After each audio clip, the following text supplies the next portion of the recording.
Hello. Good evening, guys. Today we are going to discuss second part of breathing and exchange of gases. So basically हमने कल first part किया breathing and exchange of gases का, उसको अच्छे से समझा, NCERT line by line पढ़ी. अब हम बचा हुआ आधा चैप्टर को आज कंप्लीट करेंगे शॉर्ट इंटरवल में और बहुत अच्छे से सारे कॉन्सेप्ट्स हम सीखेंगे, राइट. सो हम स्टार्ट करते हैं. Okay, so let's start.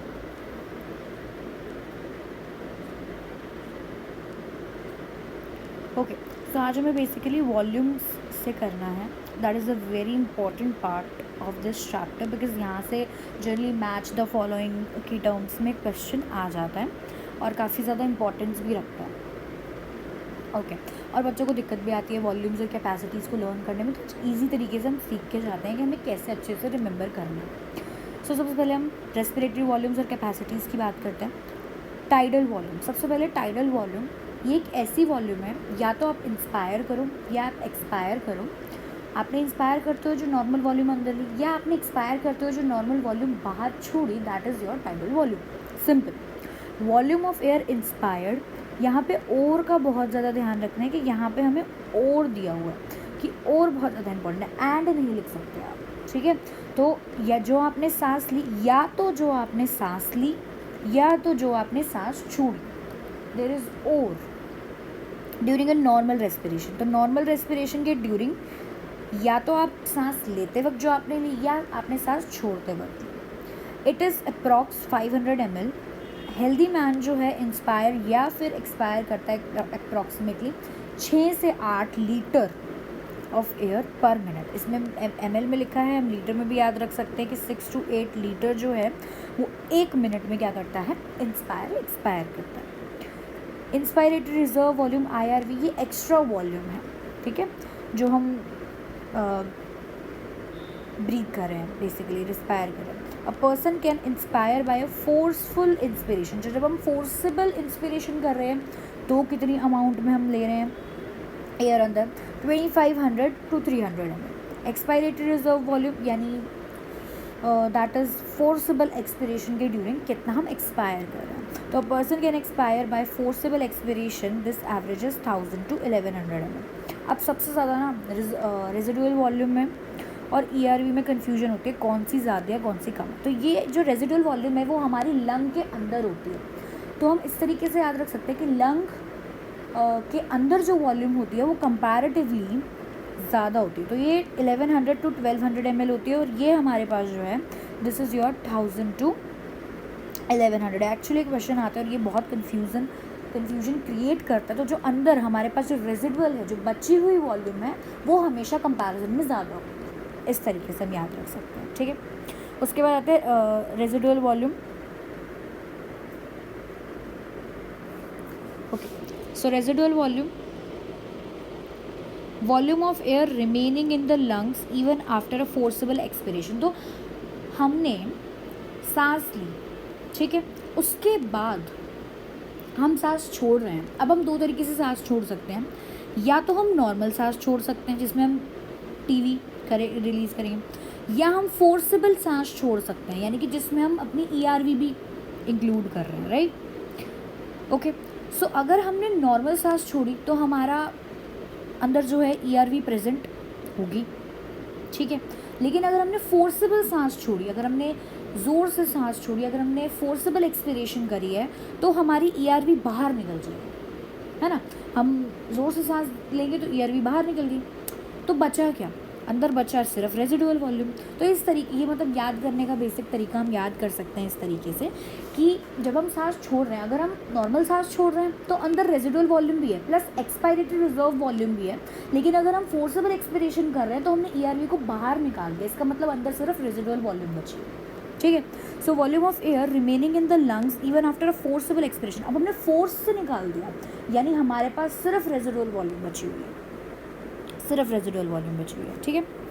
Okay, फिर अब कैपेसिटीज़ पे आते हैं. सबसे पहले inspiratory capacity, the total volume of air a person can inspire. अब टोटल कितना हमने इंस्पायर किया फोर्सफुल एक्सपायरेशन के बाद, या फिर नॉर्मल एक्सपायरेशन के बाद, फोर्सफुल इंस्पिरेशन के बाद. तो एक हमने total volume of air a person can expire after, हम फोर्सफुल इंस्पिरेशन भी बोल सकते हैं, ठीक है। तो फोर्सफुल इंस्पिरेशन के बाद एक पर्सन ने टोटल कितना जो है कितना एकोमोडेट किया अपने लंग्स में, कितनी वॉल्यूम ऑफ एयर एकोमोडेट करी वो, या फिर एनसीईआरटी क्या कहती है, नॉर्मल एक्सपिरेशन। तो हम एनसीईआरटी को मानते हुए हम कहेंगे नॉर्मल एक्सपिरेशन। तो आप इस तरीके से याद रख सकते हो कि हाँ यार, इंस्पायरेटरी कैपेसिटी क्या होती है कि तो टोटल लंग्स में हुई, किसके बाद, फोर्सफुल इंस्पिरेशन के बाद ये ध्यान आता है, तो उसको उल्टा याद रखो कि नॉर्मल एक्सपिरेशन के बाद कितनी हुई, ठीक है। तो हम ये याद रख सकते हैं कि भाई इंस्पायरेटरी कैपेसिटी यानी कि इंस्पिरेशन यानी कि फोर्सफुल इंस्पिरेशन में कितना टोटल आया, तो फोर्सफुल इंस्पिरेशन की जगह हम फोर्सफुल का उल्टा नॉर्मल, इंस्पिरेशन की जगह एक्सपिरेशन, ऐसे उल्टा याद कर लेंगे, कोई प्रॉब्लम नहीं है। इसमें टीवी आएगी और इंस्पायरेटरी रिजर्व वॉल्यूम आईआरवी आएगी। एक्सपायरेटरी कैपेसिटी वही टोटल हमने कितना अकोमोडेट किया आफ्टर फोर्सफुल एक्सपिरेशन, लेकिन हमें तो उल्टा याद करना है, हमारी एनसीईआरटी उल्टा बोलती सही है, बट एनसीईआरटी की लाइंस हमें अगर याद रखनी है तो हम इस तरीके से याद रख सकते हैं कि हाँ यार हमें तो पता है फोर्सफुल एक्सपिरेशन के बाद, तो फोर्सफुल का उल्टा नॉर्मल, एक्सपिरेशन का उल्टा इंस्पिरेशन, तो मतलब नॉर्मल इंस्पिरेशन के बाद, ठीक है। ओके, फंक्शनल रेजिडुअल कैपेसिटी ये वो वॉल्यूम है जो रिमेन रह जाती है लंग्स में आफ्टर अ नॉर्मल एक्सपायरेशन। तो मैंने कहा था अगर एक्सपायरेशन नॉर्मल है तो ईआरवी अंदर होगी, अगर फोर्सफुल एक्सपायरेशन है यानी कि आपने फोर्सफुली एक्सपायर किया तो अंदर खाली रेजिडुअल वॉल्यूम बच जाए, ठीक है। तो this is your functional residual capacity. Vital capacity की बात करते हैं, maximum volume of air a person can breathe in after a forced expiration. तो अब the key pointer should be remembered here that यहाँ पे बोला है कि कितना आप एयर जो है ब्रीद कर सकते हो फोर्स्ड एक्सपिरेशन के बाद, और यहाँ पे बोला है कितना वॉल्यूम ऑफ एयर आप इंस्पायर कर सकते हो एक नॉर्मल एक्सपिरेशन के बाद। तो नॉर्मल एक्सपिरेशन बोला है यानी कि फोर्सफुल इंस्पिरेशन यानी कि TV plus IRV, that is clear. अब उसने बोला कितना एक पर्सन ब्रीद कर सकता है आफ्टर अ फोर्स्ड एक्सपायरेशन, यानी कि आपने एक फोर्सफुल एक्सपिरेशन किया उसके बाद वो कितना ज़्यादा ब्रीथ कर सकता है, दैट इज़ योर, यहाँ फोर्स्ड है और यहाँ पे नॉर्मल है, इसमें बहुत डिफरेंस है। तो ये हमें याद होना चाहिए किस में नॉर्मल बोल रहा है किस में फोर्स्ड बोल रहा है, ठीक है। ओके, दिस इंक्लूड्स, अब आपने एक फोर्स्ड एक्सपायरेशन करी तो ईआरवी हुआ, प्लस आप कितना उसके बाद मैक्सिमम ब्रीद कर सकते हो, यानी कि मैक्सिमम कितना ले सकते हो, मतलब टीवी तो ले सकते हो साथ साथ आईआरवी भी ले सकते हो, ठीक है। तो ये हमारे पास वाइटल कैपेसिटी होगी, ओके। फिर आता है total lung capacity, total volume of air accommodated in the lung at the end of forced inspiration. तो फोर्स्ड इंस्पिरेशन में देखो हमारे लंग में ईआरवी थी क्योंकि हमने फोर्स्ड एक्सपायरेशन नहीं करी, हमारे लंग के पास ईआरवी थी, हमारे लंग के पास आरवी थी, और हमने कितना क्या ले लिया, हमने टीवी ले लिया साथ में क्योंकि हमने फोर्सफुल इंस्पिरेशन ली, तो साथ में हमने आईआरवी भी ले लिया, तो टोटल लंग कैपेसिटी ये हो गई, ठीक है। So this is your total lung capacity and TLC minus RV is your VC. ये भी क्वेश्चन आता है, मतलब टोटल लंग कैपेसिटी में से अगर मैं रेजिडुअल वॉल्यूम को हटा दूँ तो हमारे पास वाइटल कैपेसिटी आ जाती है, ठीक है। This is done your capacities and your volumes and this is the most important part, कितनी है, किसमें नॉर्मल एक्सपिरेशन है, किसमें फोर्सफुल है, किसमें क्या है, बहुत ज़्यादा इंपॉर्टेंट है एक्चुअली, याद रखना, मतलब याद रखना, it's very important, okay. Then exchange of gases, okay, exchange of gases की हम बात करें, सो बहुत प्राइमरी फैक्टर्स जो हैं वो डिपेंड करते हैं कि हमारा एक्सचेंज ऑफ गैसेस, 2-3 फैक्टर्स हैं बेसिकली जिन पे डिपेंड करता है कि एक्सचेंज ऑफ गैसेस कैसे होगा, ठीक है। प्रेशर ग्रेडियंट पे डिपेंड करता है, सॉल्युबिलिटी पे डिपेंड करता है, और थिकनेस ऑफ द मेम्ब्रेन, ये तीन प्राइम फैक्टर्स हैं जिन पे डिपेंड करता है। So let's study alveoli primary site है। अब ये क्वेश्चन भी पूछा जाता है क्योंकि गैसियस एक्सचेंज तो हमारी 2 जगह हो रही है, डिफ्यूजन हमारी 2 जगह हो रही है, बट प्राइमरी साइट क्या है, प्राइमरी साइट क्या है, तो primary site is your alveoli, ठीक है, okay. Exchange of gases also occur between blood and tissues. O2 and CO2 are exchanged in these sites by simple diffusion mainly based on या तो pressure gradient जो बन रहा है, concentration gradient जो बन रहा है, मतलब टिश्यू साइड पे जो है ऑक्सीजन जो है वो कम होगा, और ब्लड में ज़्यादा होगा तो high level to low level जो है हमारी ऑक्सीजन ट्रेवल कर जाएगी। CO2 टिश्यू लेवल पे जो है CO2 ज़्यादा होगा, ब्लड में कम होगा तो वो ब्लड में ट्रेवल कर जाएगा, टिश्यू टू ब्लड। तो इस बेसिस पे प्रेशर ग्रेडियंट, कंसंट्रेशन ग्रेडियंट के अकॉर्डिंग हमारा ट्रांसपोर्ट होगा ऑक्सीजन एंड CO2 का। दूसरी चीज़, तो ये पहली चीज़ हो गई।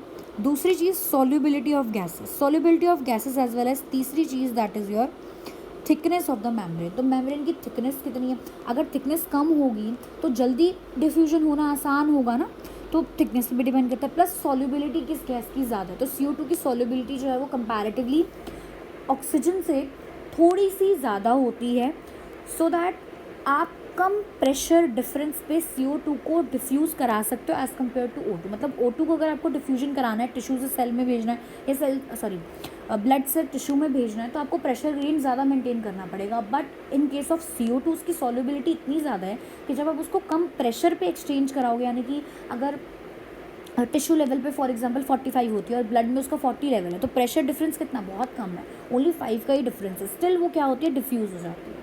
ठीक है, तो CO2 की सॉल्युबिलिटी ज़्यादा, तो सॉल्युबिलिटी भी डिपेंड करती है।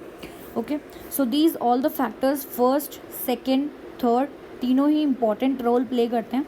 सबसे पहले फैक्टर की यानी कि प्रेशर की हम बात कर लेते हैं।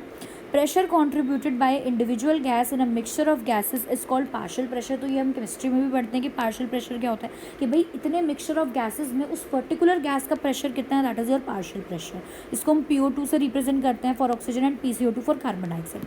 Partial pressure of the two gases in the atmospheric air and the two sides of diffusion are given. तो ये टेबल आपको याद होनी चाहिए कि भाई एटमॉस्फेरिक एयर में O2 159 होती है, CO2 0.3 होती है, एल्वियोलाई में कम हो जाती है 104, यहाँ पे ज़्यादा होती है। डी ऑक्सीजनेटेड ब्लड में, अब ये तो ऑब्वियस सी बात है, CO2 ज़्यादा होगी तो CO2 45 होगी और ये 40 होगी। ऑक्सीजनेटेड ब्लड में O2 95 होती है और CO2 हमारे पास 40 होता है, जो यहाँ पे डायग्राम से भी हमें रिप्रेजेंट किया हुआ है। इसको थोड़ा सा समझ लेते हैं, what is this diagram want to say us. Okay, so inspired air, expired air, तो ये बेसिकली ये हमारे पास इंस्पायर्ड एयर है, यानी कि यहाँ ये अब हम इंस्पायर कर रहे हैं तो हम ऑक्सीजन को ले रहे हैं, तो यहाँ पे ऑक्सीजन का जो पार्शियल प्रेशर है that is your 159, right. 159 O2 का प्रेशर है और यहाँ पे ऑक्सीजन का प्रेशर क्या 104 है। तो pressure high to low gas move करती है, तो ऑक्सीजन अंदर आ गई, ऑक्सीजन अंदर आई। अब यहाँ पे ऑक्सीजन का पार्शियल प्रेशर तो भैया 104 है, ठीक है। और यहाँ पे ब्लड में आप देखोगे यहाँ 95 दिया हुआ है, ठीक है, तो यहाँ 95 है, तो अब ये यहाँ से यहाँ फिर ट्रैवल कर गई, यहाँ से यहाँ ट्रैवल करी, this is your pulmonary vein, lung से पल्मोनरी वेन में गई, पल्मोनरी वेन से हमारे पास this is your left atrium, this is your left ventricle, यहाँ से पंप हुई, this is your aorta, and यहाँ से पंप होते सिस्टमैटिक आर्टरीज़ में आई, जिसने ऑक्सीजनेटेड ब्लड कैरी कर रखा है, ऑक्सीजन ज़्यादा होगा, CO2 कम होगा, टिश्यू के पास आई, यहाँ पे CO2 कितना होगा, यहाँ पे CO2 45 होगा, यहाँ पे O2 कितना होगा, यहाँ 40 होगा, तो यहाँ पे 40 है, यहाँ पे 95 है, एक्सचेंज हुआ, यहाँ पे कितना है, यहाँ पे बेसिकली 45 है CO2, यहाँ पे CO2 कितना है 40 है, तो ये यहाँ से यहाँ एक्सचेंज होगा, ठीक है। वापस गया वापस गया वापस गया, यहाँ पे दे भी रखा है डाटा ऑब्वियसली सिस्टमैटिक वेन्स में। देन यहाँ पे this is your right atrium, this is your right ventricle, then this is your pulmonary artery, and again back यहाँ पे वापस से हमारे पास CO2 का एक्सचेंज हो गया। अब CO2 यहाँ पे क्या 40 है और बाहर है कितना 0.3, तो हाई टू लो CO2 बाहर हमने एक्सपायर कर दिया, राइट। ओके, अब ये पढ़ लेते हैं। एक्चुअली ये लाइन बहुत ज़्यादा इम्पोर्टेंट है, बहुत ज़्यादा, ठीक है। ओके, सो ये जो गिवन डाटा है टेबल में वो क्लियरली इंडिकेट करे कि concentration of gradient of oxygen from alveoli to blood and blood to tissues, right. Similarly एक ग्रेडियंट जो है वो प्रेजेंट है CO2 के लिए, वो भी अपोजिट डायरेक्शन में, ये हमको पता है, मैंने ऊपर से तो मैं डायग्राम से एकदम क्लियर कर दिया कि tissue to blood and blood to alveoli. अब ये लाइन बहुत ज़्यादा इंपॉर्टेंट है और समझ में भी नहीं आती है कि as the solubility of CO2 is 20 to 25 times higher than of O2, the amount of CO2 that diffuse through the diffusion membrane per unit difference in partial pressure is much higher compare to that of O2। ये वही बात है जो मैंने तुम्हें बताई कि अब देखो यहाँ पे ऑक्सीजन कितना है, यहाँ पे ऑक्सीजन है 40, यहाँ पे है 95, यहाँ पे है 45 CO2 और यहाँ पे है 40। अब 95 और 40 के बीच में ज़्यादा डिफरेंस है या 45 और 40 के बीच में ज़्यादा डिफरेंस है? ऑब्वियसली आप कहोगे यहाँ पे ज़्यादा डिफरेंस है, ठीक है। तो ऑक्सीजन की डिफ्यूजन कराने के लिए हमारा पार्शियल प्रेशर में ज़्यादा डिफरेंस है और CO2 की डिफ्यूजन कराने के लिए सिर्फ 5 mmHg का डिफरेंस है भाई, ठीक है। तो मतलब कि कहने का मतलब ये कि CO2 की इतनी ज़्यादा सॉल्युबिलिटी है कि कम प्रेशर डिफरेंस होने पे वो आसानी से डिफ्यूजन कर लेती है across the membrane. But similarly for oxygen उसकी सॉल्युबिलिटी थोड़ी कम है ब्लड में, दैट्स वाई उसको ज़्यादा पार्शियल प्रेशर डिफरेंस चाहिए होता है ट्रैवल करने के लिए, सिंपल डिफ्यूजन करने के लिए, ठीक है। क्लियर, इंपॉर्टेंट है ये। ओके, अब डिफ्यूजन मेम्ब्रेन की हम लेयर्स देख लेते हैं, यहीं से देख लेते हैं डायग्राम से, एकदम डायग्राम भी हमारा हो जाएगा एंड लेयर्स भी सारी क्लियर हो जाएंगी बढ़िया से। सबसे पहले this is your alveolar cavity. ये हमारे पास जो है एल्वेलाई में स्क्वेमस एपिथेलियम है, ठीक है। ये लिखा हुआ है squamous epithelium of alveolar wall, 1 cell thick होती है स्क्वेमस एपिथेलियम, पता है हम टिश्यू चैप्टर में पढ़ते हैं। This is your blood capillary, ठीक है। अब इसके पास एंडोथीलियम होती है which is also epithelium, endothelium of blood capillary, वो भी एक एपिथेलियम ही है। Then this is your basement membrane. तो 3 लेयर से बना, इसकी लेयर स्क्वेमस एपिथेलियम, ठीक है। फिर उसके बाद इसकी लेयर एंडोथीलियम, ठीक है। फिर उसके बाद बीच में this is your basement membrane. इसका भी बेसमेंट मेम्ब्रेन यहाँ होगा, इसका बेसमेंट मेम्ब्रेन यहाँ होगा, दोनों का बेसमेंट मेम्ब्रेन बन गया, एक बेसमेंट मेम्ब्रेन की लेयर बन गई। This is your RBC, basement membrane substance हो गया, ये ब्लड कैपिलरीज हो गई, ठीक है। अब पढ़ लेते हैं थ्योरी, पढ़ लेते हैं। The diffusion membrane is made up of 3 major layers, mainly the thin squamous epithelium of alveoli, पहली, एंडोथेलियम ऑफ एल्वेलर कैपिलरीज, दूसरी, बेसमेंट में substance composed of a thin basement membrane supporting the squamous epithelium and the basement membrane surrounding the single layer endothelial cells of capillaries, ठीक है, in between them. However its total thickness, अब मैंने कहा thickness बहुत ज़्यादा कम होनी चाहिए तभी बात बनेगी, ठीक है। और वो यहाँ पे सेटिस्फाई भी हो रही है कि मच लेस देन अ मिलीमीटर, सोचो यार 1 mm से भी कम। Therefore, all the factors in our body are favorable for diffusion of O2 from alveoli to tissues and that of CO2 from tissue to alveoli. तो O2 को alveoli से tissue और CO2 को tissue से alveoli तक पहुंचाने के सारे ग्रेडियंट्स कितने परफेक्ट है, सॉल्युबिलिटी भी हमें पता है कितनी परफेक्ट है, प्रेशर ग्रेडियंट्स भी परफेक्ट चल रहे हैं और थिकनेस भी इतनी कम है, तो बढ़िया से ट्रांसपोर्ट हो जाता है, right. Okay, so let's move and basically transport of gases है, ट्रांसपोर्ट ऑफ गैसेस पढ़ के रेगुलेशन है, disorders and then we are done with the chapter which is actually important, right. Okay, transport of gases, blood is the medium of transport of O2 and CO2। अभी आपको data याद रखना पड़ेगा, 97% जो है O2 transported by RBC in blood, तो 97% तो RBC में और बची हुई 3% प्लाज्मा के थ्रू ट्रांसपोर्ट की जाती है, ठीक है। Nearly 20 to 25% of CO2 transported by RBC, 20 से 25% बाइकार्बोनेट की फॉर्म में हम जो है RBC में CO2 को भेजते हैं। 70% जो है वो एज अ बाइकार्बोनेट फॉर्म में प्लाज्मा में, मतलब 20 से 25% जो CO2 है वो तो RBC के साथ कॉम्बिनेशन में जाती है, 70% बाइकार्बोनेट की फॉर्म में एंड 7% जो है वो प्लाज्मा में डिज़ोल्व होके जाती है। बेसिकली वैसे 77% यानी कि 77% प्लाज्मा में जाती है, उसमें से 7% direct in plasma and 70% in bicarbonate की फॉर्म में प्लाज्मा में जाती है, ठीक है। तो ये डाटा हमें एग्जैक्टली याद होना चाहिए। ट्रांसपोर्ट ऑफ ऑक्सीजन, हीमोग्लोबिन एक रेड कलर का आयरन कंटेनिंग पिगमेंट है जो कि RBC में प्रेजेंट है। ऑक्सीजन बाइंड करती है हीमोग्लोबिन से एक रिवर्सिबल मैनर में। अब यहाँ पे रिवर्सिबल मैनर क्यों यूज़ किया है, इसलिए यूज़ किया गया है क्योंकि at the site of alveoli, alveoli की site, at the site of alveoli oxygen क्या होता है, ज़्यादा होता है, CO2 क्या होता है, कम होता है। तो जो हमारे पास ब्लड है, ये जो RBC, उससे O2 जुड़ता है और CO2 टूटता है, ठीक है। यहाँ पे O2 जुड़ा और eight the tissue site O2 क्या होता है, कम होता है, CO2 क्या होती है, ज़्यादा होती है। तो ब्लड जो है उससे O2 टूटता है, O2 टूटता है और CO2 जुड़ता है, ठीक है। तो एक जगह तो ऑक्सीजन और हीमोग्लोबिन का बॉन्ड बन रहा है, ठीक है, और एक जगह वहाँ से टूट रहा है, तो रिवर्सिबल मैनर में ज्वाइनिंग हुई ना, ठीक है, to form oxyhaemoglobin. Each haemoglobin में मैक्सिमम 4 ऑक्सीजन जुड़ सकते हैं। क्यों 4 ऑक्सीजन क्यों जुड़ सकते हैं? क्यों क्यों क्यों? क्योंकि 4 ही आयरन होता है और आयरन के साथ ही ऑक्सीजन जुड़ता है, ठीक है, तो 4 ही ऑक्सीजन जुड़ सकते हैं। Binding of oxygen with haemoglobin is primarily related. अब ये बहुत ही इंपॉर्टेंट लाइन है कि ऑक्सीजन का हीमोग्लोबिन से जुड़ना प्राइमरीली किस पे डिपेंड करता है? प्राइमरीली तो उसके पार्शियल प्रेशर पे डिपेंड करता है, लेकिन सेकेंडरी और भी चीज़ें जैसे कि CO2 का कंसंट्रेशन पे, हाइड्रोजन आयन की कंसंट्रेशन पे, टेम्परेचर पे, और भी अदर फैक्टर्स हैं जिन पे जो कि इंटरफेयर करते हैं इसकी बाइंडिंग में, ठीक है। तो प्राइमरी उसी अपने ऊपर ही। सिग्मॉइड कर्व ऑब्टेन्ड होता है जब percentage saturation of haemoglobin with oxygen is plotted against a PO2।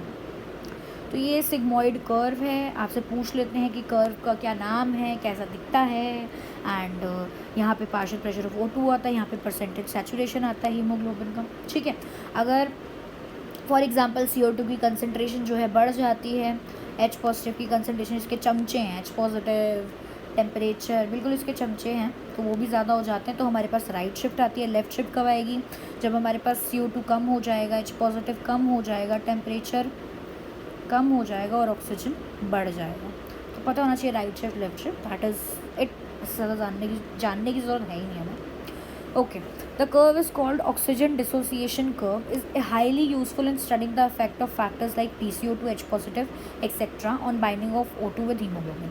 Alveoli पे where there is high PO2, low PCO2, lesser H positive concentration and lower temperature, वही CO2 के चमचे H पॉजिटिव और temperature उसी के हिसाब से चलेंगे, वो कम है तो बाकी भी कम है। The factors are favourable for the formation of oxyhaemoglobin, जहाँ पे ऑक्सीजन ज़्यादा है वो ऑक्सीमोग्लोबिन ही भरेगा। Whereas in the tissues जहाँ पे लो PO2 है, हाई PCO2 है, हाई H पॉजिटिव कंसंट्रेशन है, हाई टेम्परेचर है, तो वहाँ पे कंडीशन फेवरेबल होगी डिसोसिएशन की of oxygen from the oxyhaemoglobin. This clearly indicates that O2 gets bound to the hemoglobin in the lung surface and gets dissociated in the tissues. Every 100 ml, and this is also important, every 100 ml of oxygenated blood, ये याद रखना 100 ml है, दूसरी चीज़ oxygenated है, कई बार यहाँ पे deoxygenated blood लिख देता है तो वो स्टेटमेंट पूरी गलत हो जाती है। Deliver around 5 ml of O2 to the, किसको दे रहा है? टिश्यूज़ को देगा, ये भी important, under the normal physiological conditions, right. Okay, transport of CO2, और CO2 की ट्रांसपोर्ट पढ़ लेते हैं। CO2 is carried by haemoglobin as carbaminohaemoglobin, ठीक है।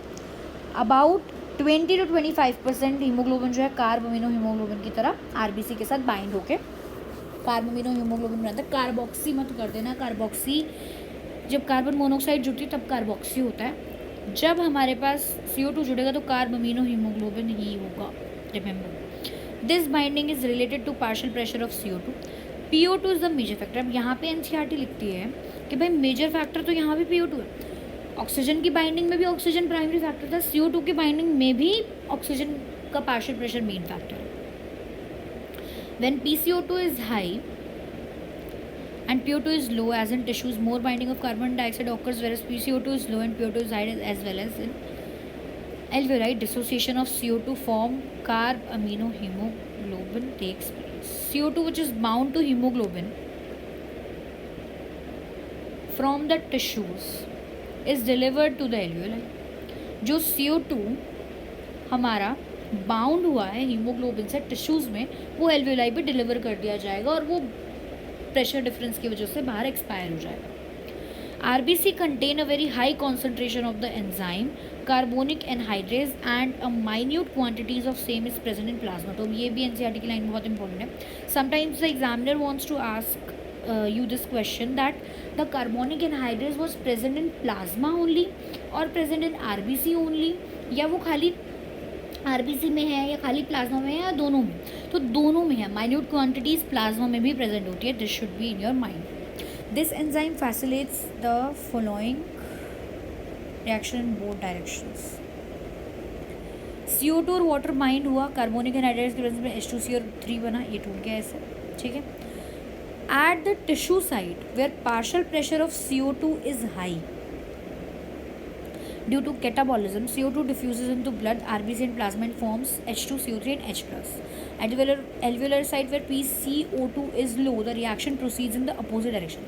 तो भाई टिश्यू लेवल पे तो रिएक्शन ऐसे जाने वाली है, ठीक है, और एल्वियोलाई लेवल पे उल्टी CO2 बनेगा एल्वियोलाई लेवल पे। Thus CO2 trapped as bicarbonate at the tissue level, दिख रहा है, and transported to alveoli is released out as CO2.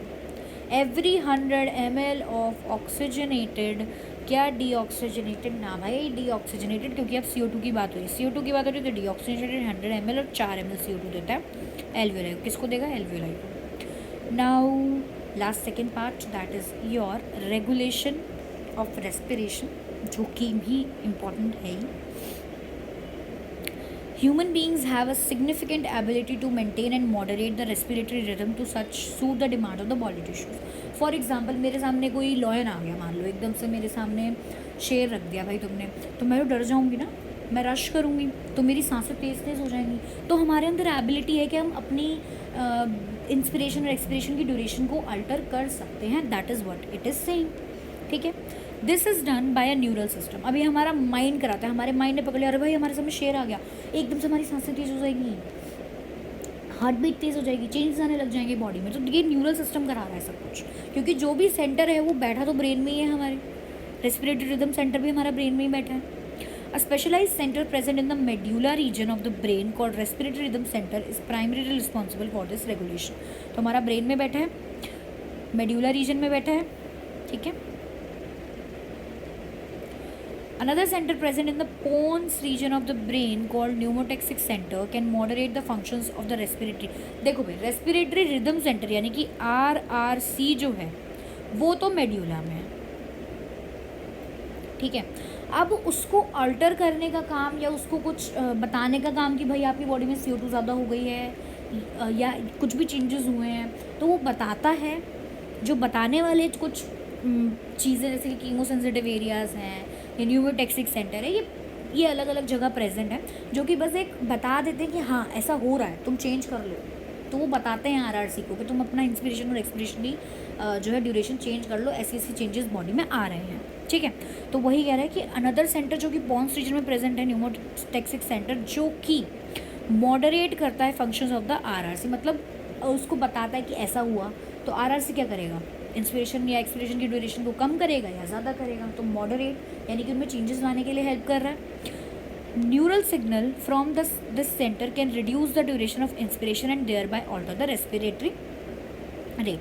तो बेसिकली न्यूरल सिग्नल जो न्यूरोटैक्सिक सेंटर से जाता है RRC को, तो वो क्या चेंजेस उसमें ला पाता है, वो ड्यूरेशन ऑफ इंस्पिरेशन को कम कर देता है, यानी कि आप जल्दी जल्दी सांस लेने लग जाओगे, यानी कि आपका रेस्पिरेटरी रेट बहुत ज़्यादा बढ़ जाएगा। क्योंकि अगर आपकी इंस्पिरेशन यानी सांस लेने का ड्यूरेशन कम हो गया, मतलब आप फ्रीक्वेंटली सांस ले रहे, आपका रेस्पिरेटरी रेट क्या हो गया, अल्टर हो गया, यानी कि बढ़ गया इस केस में।